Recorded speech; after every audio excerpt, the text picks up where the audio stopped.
She starts by talking in this chapter about her mom's memoir. So her mom had come out with a book. It's really rich that Lynn thought that she could write a book, because what does she have to say? Now, some people had surmised at the time that she was going to write a parenting manual. And so there's lots of people eager in the wings to leap on her, because at this point she had a daughter that was 16-year-old and pregnant. Britney Spears is obviously wilding out. And so there's lots of people who were ready to jump on her if she was even thinking about writing a parenting book. She was not.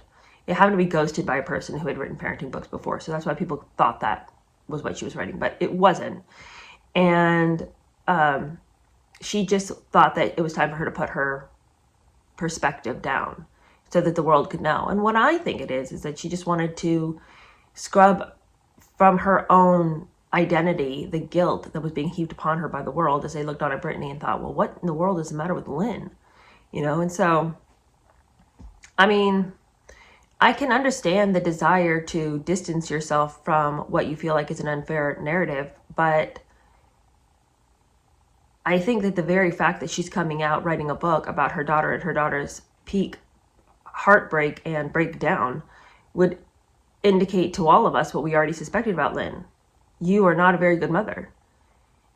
So her trying to write a book that comes out and sort of reintroduces the world to herself, you know, as just this sweet Southern mom who's just confounded like the rest of the world at what happened to Britney, doesn't quite play out when you're on a morning show talking about the very person who's having a breakdown and wondering why she is, as you disengaged yourself from her so that you can get some more publicity for yourself. Okay. Britney says, as everything was falling apart for me, my mother was writing a memoir. She wrote about watching her beautiful daughter shaving off her hair and wondering how that was possible.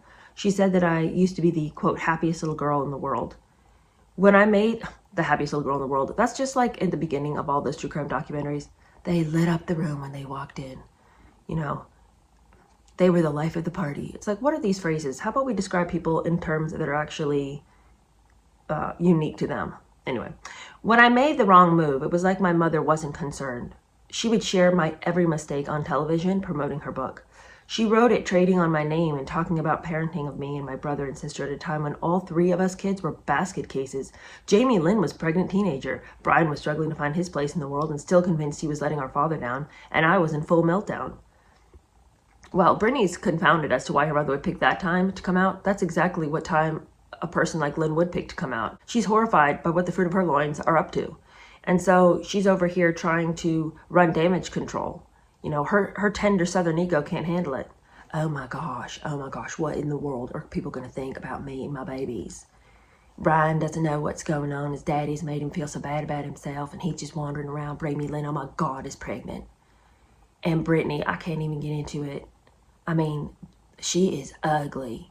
Oh, her behavior's ugly. But have you seen her without her hair?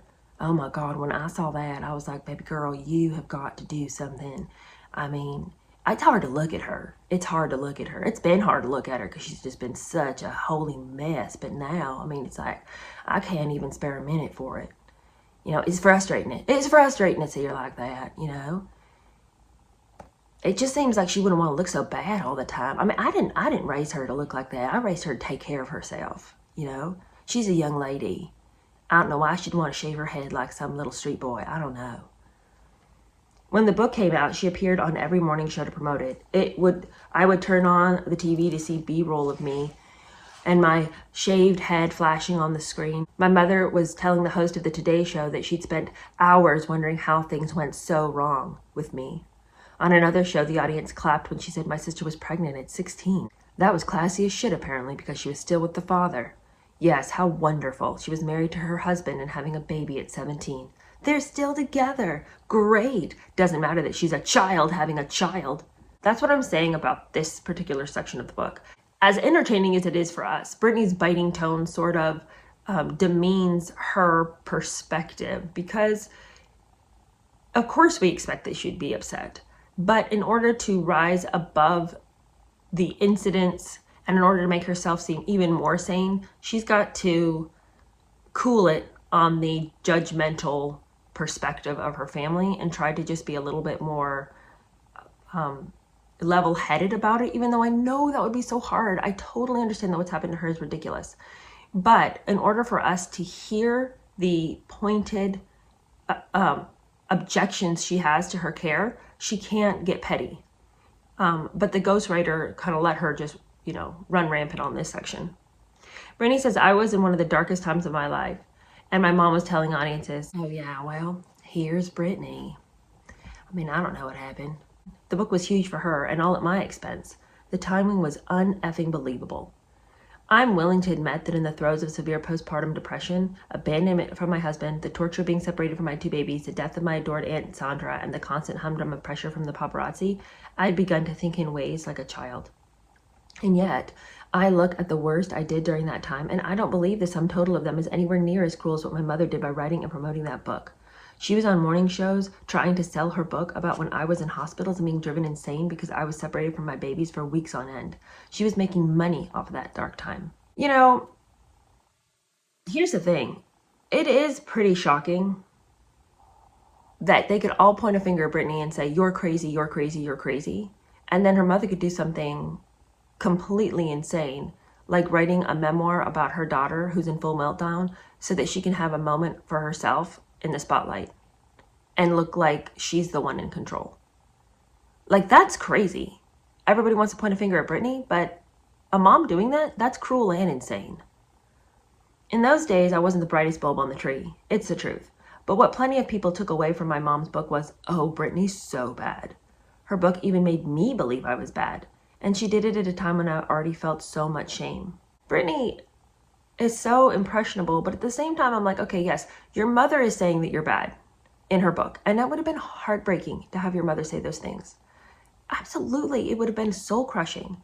But at the same time, you just have to ask yourself, well, were you being bad though?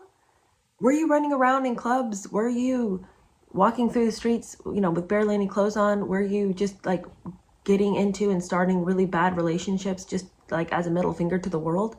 I mean, your mother is saying some things that are unkind and her behavior is unkind and she's saying that you're bad. But far apart from what your mother's doing, you've called your own actions bad.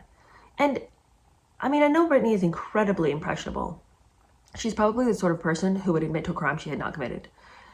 But even though it seems like she wants to blame the fact that she has this poor self-esteem on what everybody else was saying about her, factually, she was doing things that were unwise and not necessarily great, and certainly not great if she wanted her kids back. So I just wish that she could articulate the pain that she felt at her mother doing things, but also be able to say, I was making poor choices. And she does say I was making poor choices, but in sort of a flippant way, like, well, I've got to get that out of the way so nobody points a finger at me. But you don't get the feeling that she really believes that anything that she did should have warranted any kind of consequence. I don't think it warranted the conservatorship that went on for 13 years, but certainly if your family saw you acting like that, who among us, if we had a family member who was doing all the things that Britney Spears was doing and we all saw it, would you not be like, whoa, sister's off the rails?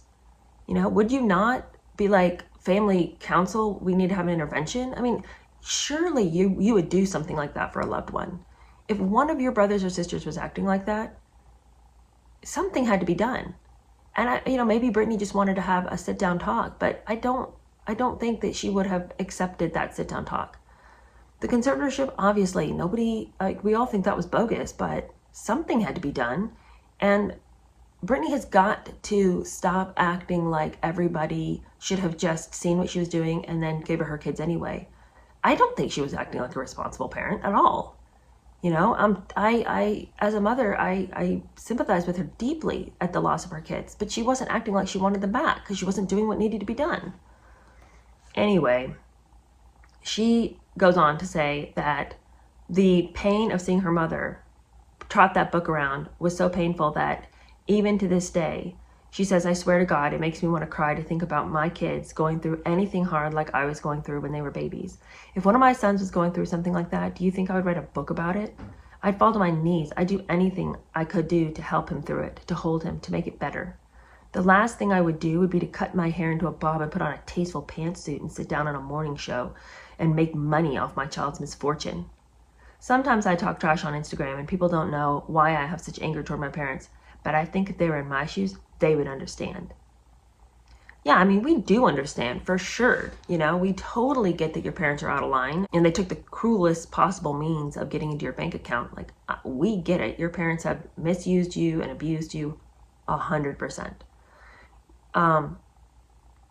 But I think that there has got to be some accountability here. This is not victim shaming. Like, we get that her parents have misused and abused her, but there were so many times when Britney, rather than investigate a little bit, rather than figure out some things for herself, rather than try to stand up for herself, she let herself be the victim, and then she would say, oh my gosh, I can't believe you did that.